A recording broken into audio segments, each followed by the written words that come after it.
خاوتي غدا تسبع خاليكم اهلا وسهلا مرحبا بكم يا جماعه الخير ازول في اللون جيسبر راكم ملاح جيسبر راكم تشوفونا مليح.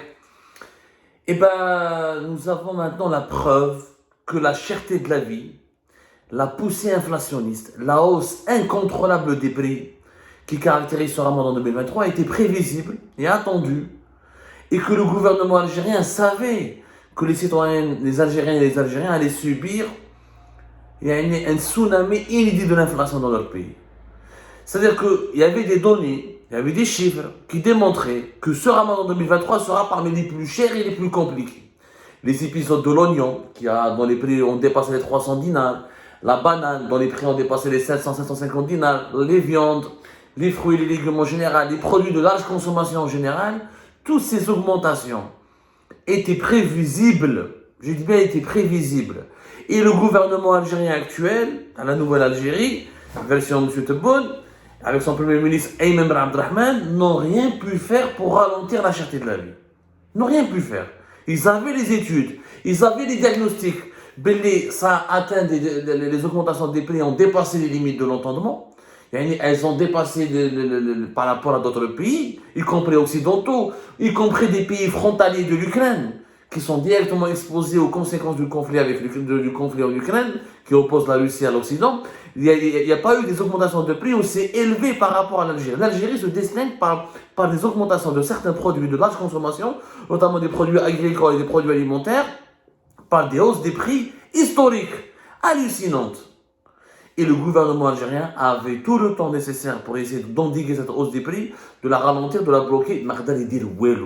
C'est un aveu d'impuissance. Le gouvernement actuel, le gouvernement algérien actuel, il est tout simplement impuissant face à la cherté de la vie et à l'inflation.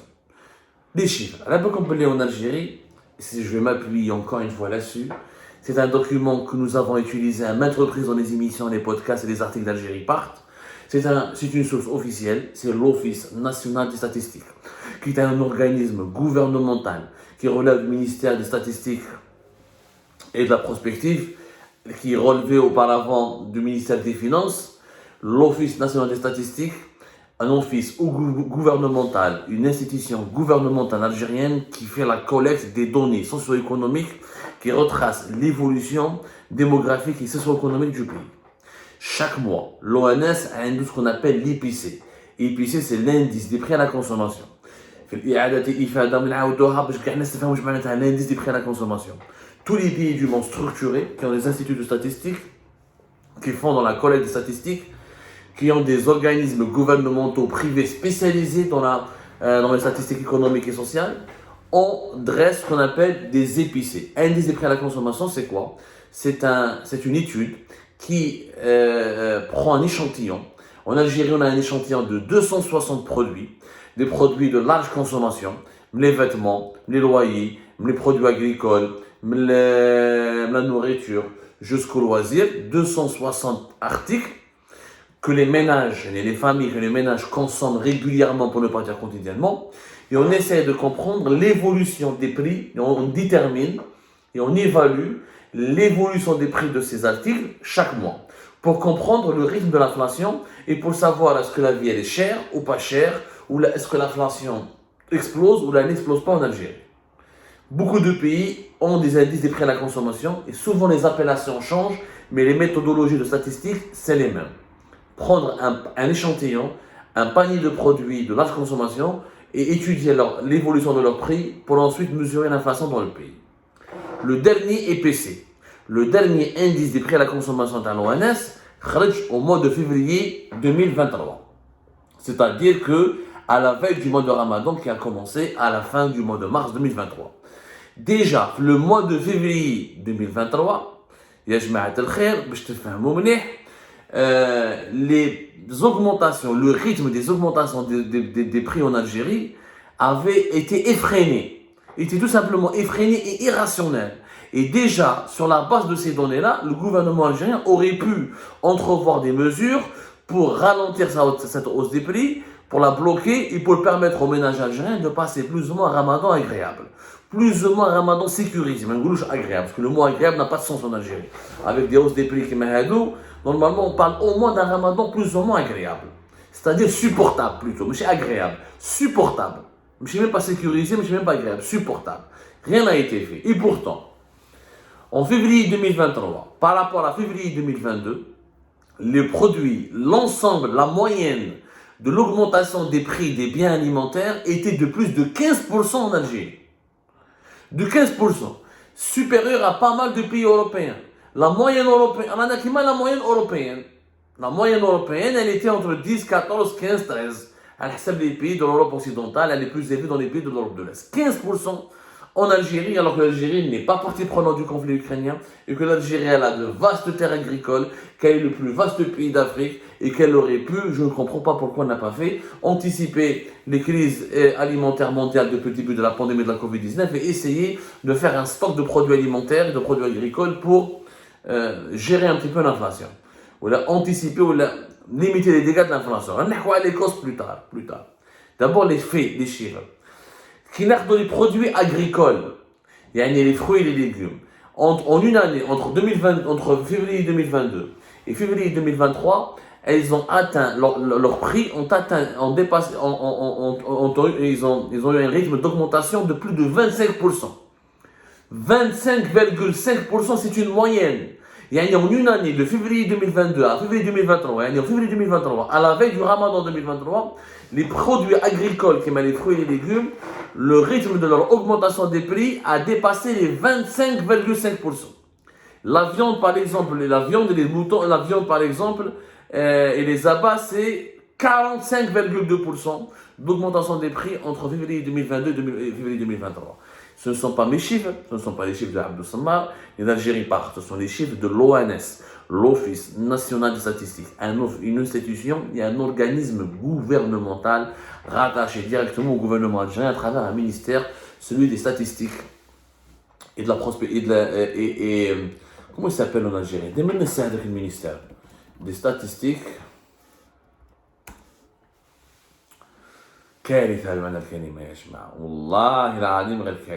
Voilà, c'est le ministère de la numérisation et des statistiques. C'est lui la tutelle directe de l'Office national des statistiques. Donc, encore une fois, c'est des chiffres officiels. Mais attendez, ce qu'elle veut venir, la vie n'est pas aussi chère en Algérie. La vie est devenue extrêmement chère et rien n'a été fait pour la ralentir. Je vais te faire mouler. Les fruits, rien que les fruits, le fait qu'il y a leur moyenne de hausse des prix entre février 2022 et février 2023 a été de plus de 45,8%. Elle est pratiquement 46%. C'est-à-dire que les prix des fruits ont augmenté en moyenne de presque 46% à la veille du mois du Ramadan, en savoir en février 2023. C'est énorme. Les produits, les fromages et les laits, ils ont une moyenne d'augmentation de plus de 15,5%. Et les produits alimentaires industriels, leurs prix ont augmenté jusqu'à 2023 par rapport à 2022 de plus de 5,3%. C'est des rythmes d'augmentation hallucinants. 45, 48, 15, 25, dans un pays où les salaires sont faibles, où les salaires évoluent très très peu. Il y a eu des augmentations consentées pour les fonctionnaires qui se calculaient entre 5 000 et 10 000 dinars, ce qui est rien. Des augmentations de 5 à 10%, alors que les prix des produits de large consommation ont augmenté de 25 à 45%.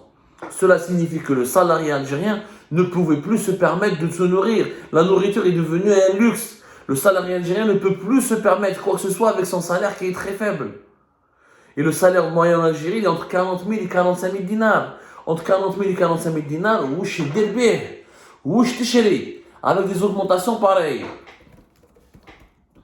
Quand la viande augmente de 45%, quand les fruits augmentent de 45%, quand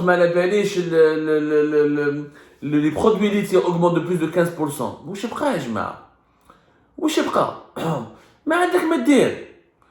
c'est une situation franchement catastrophique qui a été prévisible encore une fois et le gouvernement algérien n'a rien fait.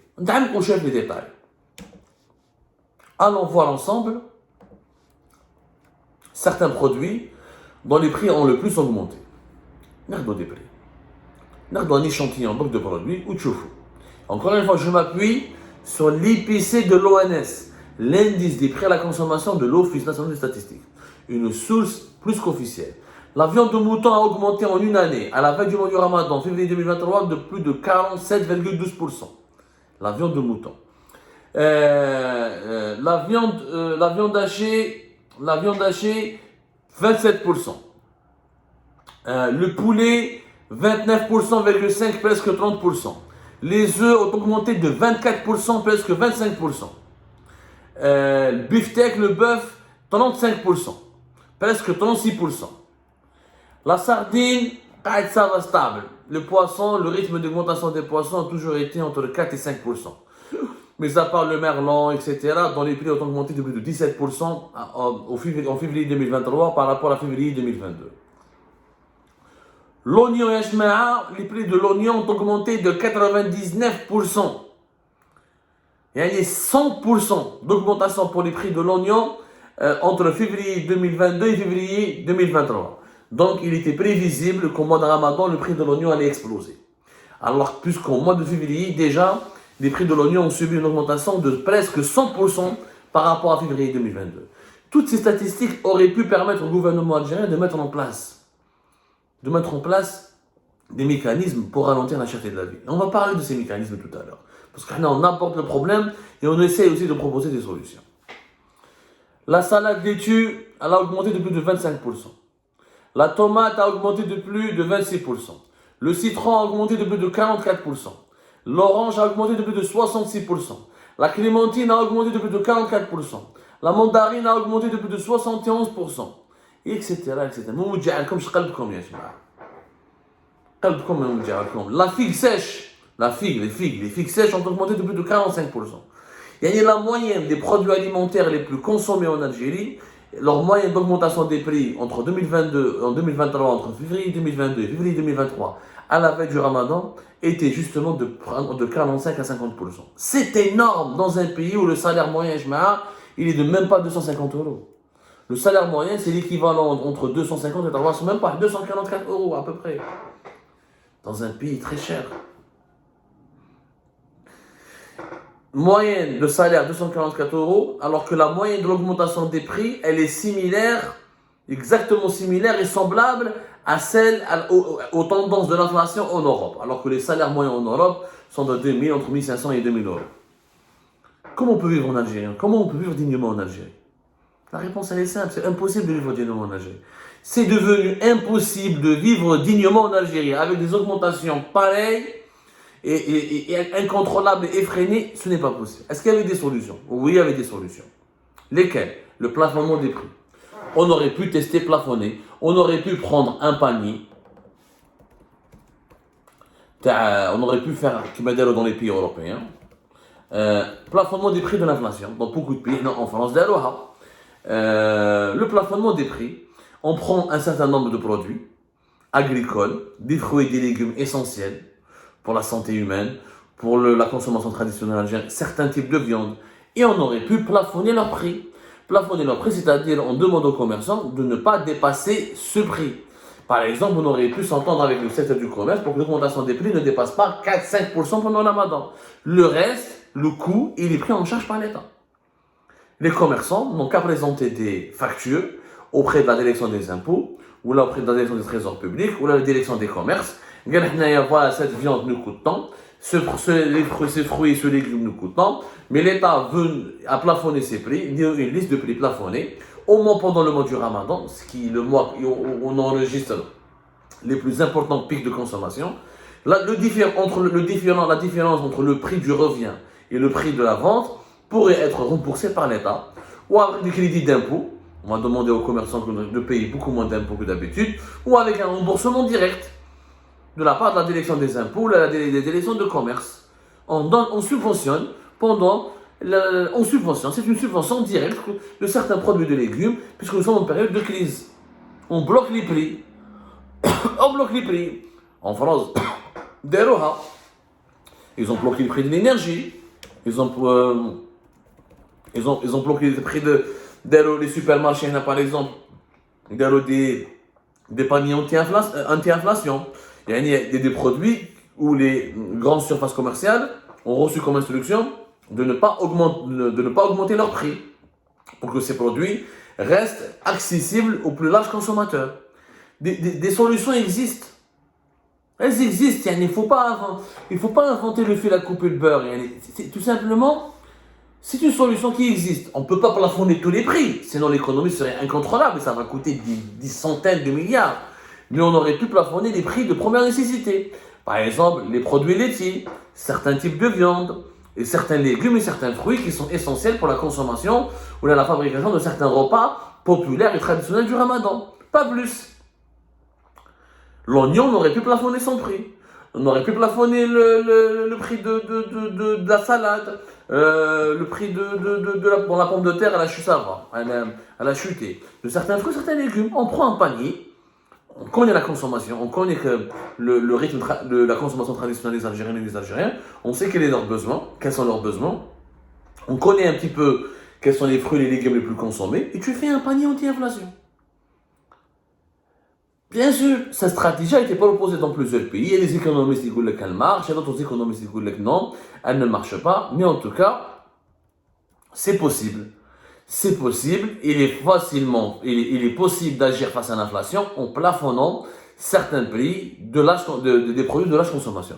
Ça va coûter un peu cher à l'État, mais ça coûtera beaucoup moins cher à l'État en termes de pauvreté, en termes de popularisation. Ça va éviter à des millions de personnes de la population algérienne de sombrer dans la pauvreté, dans la précarité, dans la misère sociale.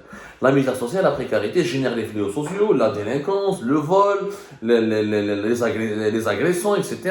Et ça instaure un climat d'insécurité. Donc à la fin, l'État il est gagnant, puisqu'il maintient l'ordre public, en empêchant la pauvreté d'avancer et la précarité de ranger des millions de familles, et donc il maintient un certain équilibre du pays.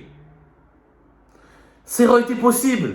Mais le gouvernement algérien m'a dit pour eux, il y a déjà les subventions directes et indirectes, dont on a du mal encore à évaluer l'impact sur la pauvreté en Algérie, parce qu'on a déjà expliqué, les 38 milliards à 40 milliards de dollars de transferts sociaux que l'Algérie finance chaque année, à travers les subventions directes de l'eau, des céréales, des carburants, de l'électricité et du gaz, sans oublier les subventions indirectes de la santé, de l'éducation et de certains services publics.